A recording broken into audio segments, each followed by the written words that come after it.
You are totally correct. Your CV is supposed to showcase your experience and your qualifications. But you need to understand that in 2026, the job market has completely changed. It's not like back in the day where you would send a CV, it was seen by somebody, they read the CV, and they shortlist you simply because you do have the right relevant experience. Right now, the system is AI powered. A lot of these applications are going through machines, they are going through systems. Sometimes they don't fully understand context. So these machines are actually trained to filter out candidates based on what they were taught, what they were fed. Now, with that in mind, I want you to think about this. If your CV gets to a company and the first thing that screens your CV is not a human being, right? It is a machine that is programmed to look for specific things, keywords to be exact, right? But you also need to understand that this machine does not read like a human being, right?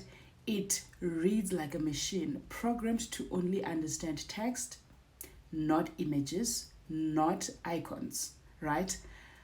Not tables. So you need to make sure that your CV first, that machine can read it, and that's where ATS comes in, that or ATS friendliness, meaning that your CV can be read by this machine. That's the first thing, because it's not the person that's going to read it first in most cases. Then once that machine can read your CV, the second thing is that machine has been programmed to look for specific things, right? So the question is, do you have those specific things that are being asked for, right?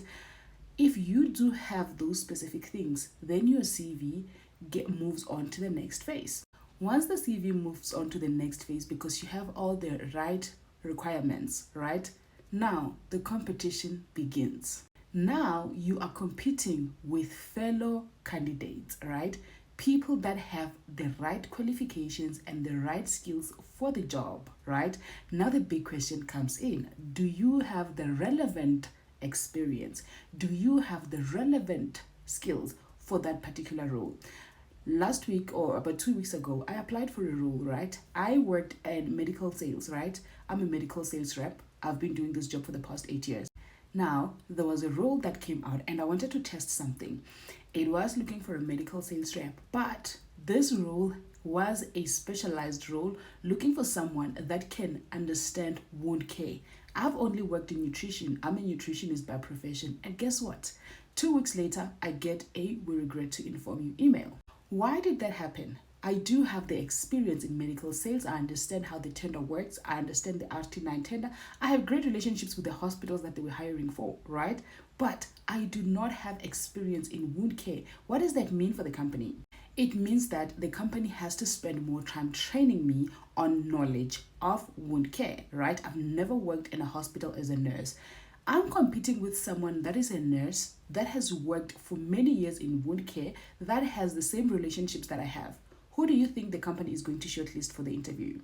Obviously, the person that has the relevant experience. So these are the things that you need to understand when you're applying for a job. Companies are trying to minimize risk and they're trying to get people that they will train less.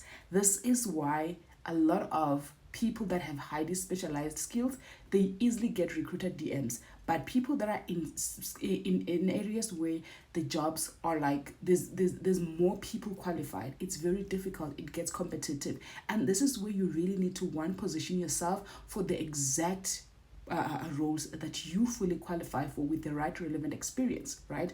Of course, for graduates, that is a completely different conversation altogether. But those are the things you need to understand.